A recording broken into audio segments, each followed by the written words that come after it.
Vatsimpana etnineny Ratovelo Jacqueline. Ivavaka isika. Makasitraka makatelina indrindra ry Jesosy Kristy tomponay sy mpanjakanay. Fa noho ny fitiavanao sy ny famindramponao dia navaozanao aminay indray ny famindramponao. Ndreto izay olonao velona trapamonjena na tratro zao maraina vaovao izao indray. Mbola afaka iondrika ampanajany eo amin'ny tongomasinao, iarahabanao, ideranao sy ankalaza ary anome voninahitra ambony indrindra ho anao.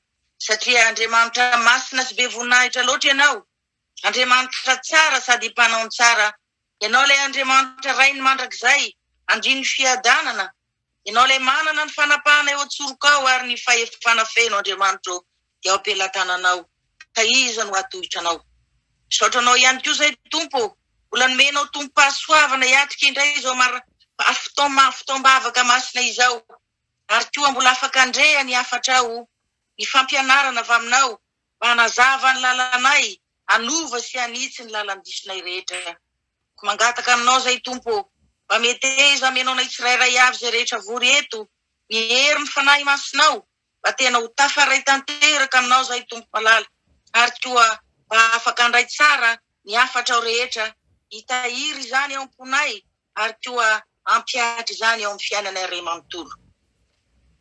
Izay rehetra tsy avy aminao kosa Tompo malalo, mitady anelingelinanay, angalatra ny teninao, dia didinay sady amin'ny anaranao Jesosy Kristy velona ho any Nazareta, tsy anakery tsy anapahefana amin'izao fotoana masina izao.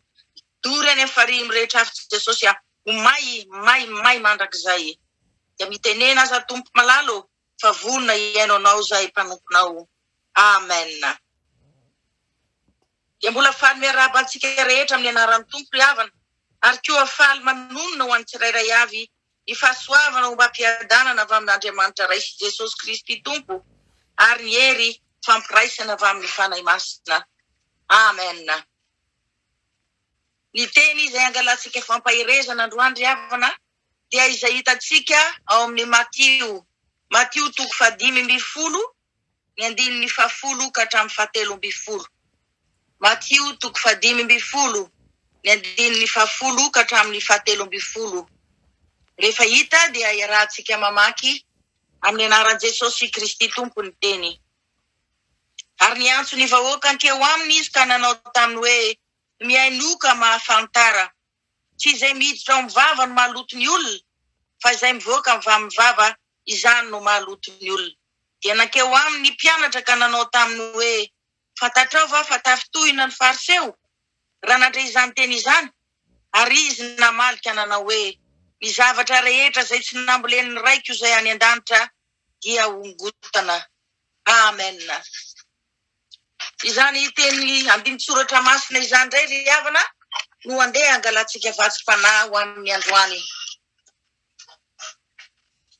Ao amin'ny Galatianina tokoa ry havana, araka ny teny mpanompon'Andriamanitra voamaly, dia mifanahy tokoa moa ray ihany.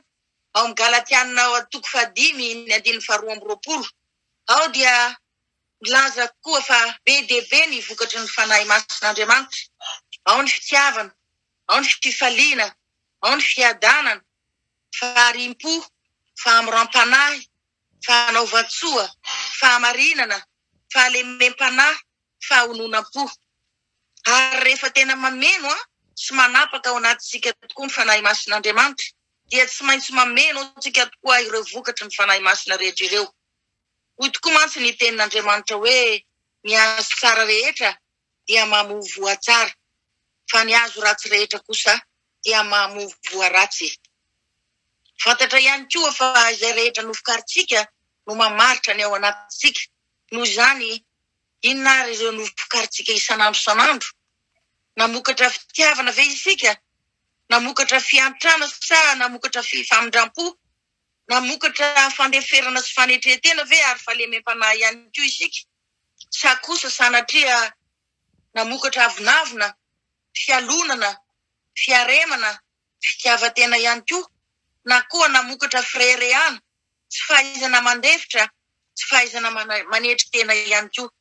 Tsarovy ry havana fa ireo rehetra ireo, rehefa voavolavola ela ao anatintsika ao dia tsy maintsy mivoaka ety ivelany, ary dia miseho eo amin'ny fiainantsika iray manontolo. Hoy ny tenin'Andriamanitra hoe arakaraky ny habeany foa no avoakany ny vava. Raha nanontany ny Kaina tokoa mantsy Andriamanitra ry havana hoe Kaina, aiza moa Abela rainao, raharahlahinao?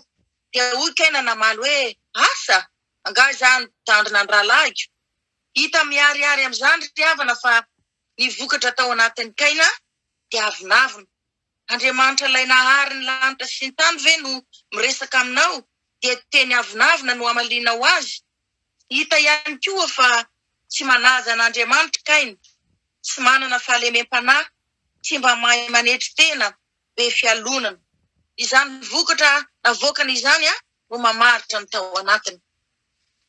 Raha itoa koa isika ka mahatsapa ihany fa kristianina, zanak'Andriamanitra ry havana, kanefa ny vokatra avoakantsika tena tsy mifanandrify mihitsy amin'ny mahazanak'Andriamanitra atsika. Izany hoe ny fomba fanaotsika, ny fomba fisainantsika, ny toe-potsika dia mifanohitra tanteraka amin'ny mahazanak'Andriamanitra atsika. Amin'ny maha-kristianina atsika dia sady malahelo no diso fanantenana ny tompo ry havana, satria fantany fa tsy tia azy amin'ny fomadio akory isika, fa tia azy amin'ny fiatsaram-belatsia tanteraka. Ary dia tsy ho rarahiny intsony izay vavaka rehetra ataontsika aminy, raha tsy tena vonona sy tapa-kevitra marina isika anatanteraka ny baikiny hoe tsy maintsy hongotana ny zavatra rehetra tsy namboleny ny tanan'Andriamanitra. Aza adinontsika ry havana, fireny vokatra ratsy miseho amin'ny fiainantsika ireny iny ka efa ela no nanapaka tao anatintsika tao, saingy isika tsy mba nirototra, tsy mba nihevitra nangataka tamin'ny fanahy mason'Andriamanitra mba hanampy antsika hiala amin'izy ireny, fa dia nanaiky itsika nandevoziny, nanaiky itsika no tambesarany teo foana mandritra ny fotoana maro. Ko androany Jesosy noho ny fitiavany sy ny fahalelovany antsika ry havana, dia mbola mibaiko antsika indray izy hoe izay zavatra rehetra tsy namboleny ny raiko izay any an-danitra dia hongotana. Fantatsika tsara izany tenin'ny Jesosy izany fa tsy niteny akory Jesosy hoe rantsanana, fa hoy izy hoe hongotana. Ny antony dia mazava loatra ry havana, satria tiany alantsika hatramin'ny fakany mihitsy ireo zavatra ratsy maniry eo amin'ny fiainantsika, fa tsy afaka hitsimoka intsony mandrakizay. Ny zavatra ratsanana tokoa mantsy dia tsy maty akory, fa vao maika aza toa miroborobo fatratra rehefa afaka fotoana vitsivitsy. Ny zavatra tsapa koa matetika dia izao, toa malaina isika manongotra ilay zavatra ratsy hatramin'ny fakany, satria fantatra tokoa mantsy fa maharary, manahitainy izany zavatra hongotana izany. Mety koa angamba efa mahazatra antsika ilay miaina miaraka amin'ireny faharatsiana ireny, na mety koa angamba nahazoantsika tombontsoa manokana, dia tsy fotsika hialana tanteraka izy ireny. Enina dia fantatsika aza fa mampalahelo an'Andriamanitra, na dia fantatsika aza fa mifanohitra amin'ny sitrapon'Andriamanitra izy ireny. Aza adinontsika nefa ry havana, fa matoa Jesosy Kristy dodina nibaiko antsika hanongotra izay zavatra rehetra tsy namboleny ny tanan'Andriamanitra, dia satria fantany koa fa efa maika sy dodin'Andriamanitra rainy mba hamboly fitahiana, hamboly fahasoavana, hamboly fahombiazana eo amin'ny fiainantsika ray manontolo. Noho izany, aoka isika mba tsy hovariana intsony, fa mba maika koa hanongotra ireo zavatra ratsy rehetra mifanohitra amin'ny sitrapon'Andriamanitra. Hanongotra ihany koa ny fomba fisainana ratsy rehetra, hanongotra ireo fomba fanao, ny fomba fiasa tsy tokony ataon'ny kristianina intsony. Raha tanteraka ireo dia tsy hoe azo tombontsoa avy amin'Andriamanitra fotsiny isika, fa nisany ihany koa fitoriana ny filazantsara izany, ary koa fampianarana ho an'ny ankonantsika sy ny manodidina antsika rehetra. Ao amin'ny Efesianina 5:9 dia milaza fa maizina ianareo fa ino izy fa efa mazava eo amin'ny tompo kosa ankehitriny, mandehana tahaka ny zanaky ny mazava. Izany teny izany dia milaza tokoa fa tamin'isika mbola tsy nivavaka dia tsy mahagaga raha ny aina, ny saina ary ny tondra tena tahaka ny olona tsy mivavaka isika, fa rehefa mivavaka kosa dia tokony mba hoporofona amin'izay izay zavatra vokatsika fa zanak'Andriamanitra isika, mpanara-dian'Andriamanitra isika. Ary tsarofo koa ry havana fa matoa nomen'Andriamanitra tombon'andro-pahavelomana toy izao isika rehetrarehetra, dia mbola tiany isika hamokatra be dia be eo amin'ny fitorinan'ny filazantsarany. Manerana amin'izao tontolo izao alohan'ny fahatongavan'ny farany. Mbola manana programa tsara ihany koa ny tompo ho antsika tsirairay avy.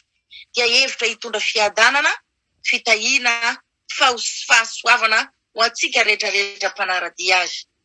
Ny marina zany dia izao hoe raha tena mangetaheta fatratra isika, mangetaheta fanovana sy fahatsarana eo amin'ny fiainantsika tokoa, dia tena vonona ny tompo ry havana hanova antsika. Ho antsika rehetra izay maniry ho ahafahana maniry tokoa, dia hanafaka tanteraka ny tompo ry havana, ary ny tena tokony hitalahoantsika amin'Andriamanitra mba hatanteraka an'izany rehetra izany, dia mangataka ny fanahy masin'Andriamanitra mba hanampy antsika hanongotra hatramin'ny fakany izay zavatra rehetra tsy nambolen'ny tanan'Andriamanitra eo amin'ny fiainantsika, izay hita tokoa fa efa tena namaka lalina mba hahafahan'Andriamanitra avy eo mamboly kosa izay rehetra mahasoa antsika tsirairay avy. Tsy ho vita mora nefa ny fanatanterahana an'izany ry havana, fa mila fotoana maharitra tokoa. Izany hoe tsy maintsy manana faharetana isika, hivavaka maharitra isan'andro ka tsy ho reraka. Manana faharetana isika hifona, hibebaka isan'andro amin'Andriamanitra. Hitondra ny fahotantsika rehetra eo anatrehany hangataka famindrampoa, famelan-keloka avy amin'ilay Andriamanitra raitsika. Tsy ho vitantsika reny ala amin'izany ota efa raiky tapisaka sady mamaka lalina ao amin'ny fiainantsika izany. Fa tena mila ny fanampiana be dia be avy amin'Andriamanitra isika, ary koa ny fanampiana avy amin'ny fanahy masin'Andriamanitra. Kanefa rehefa tena vonona tsara isika, dia vonona koa Andriamanitra.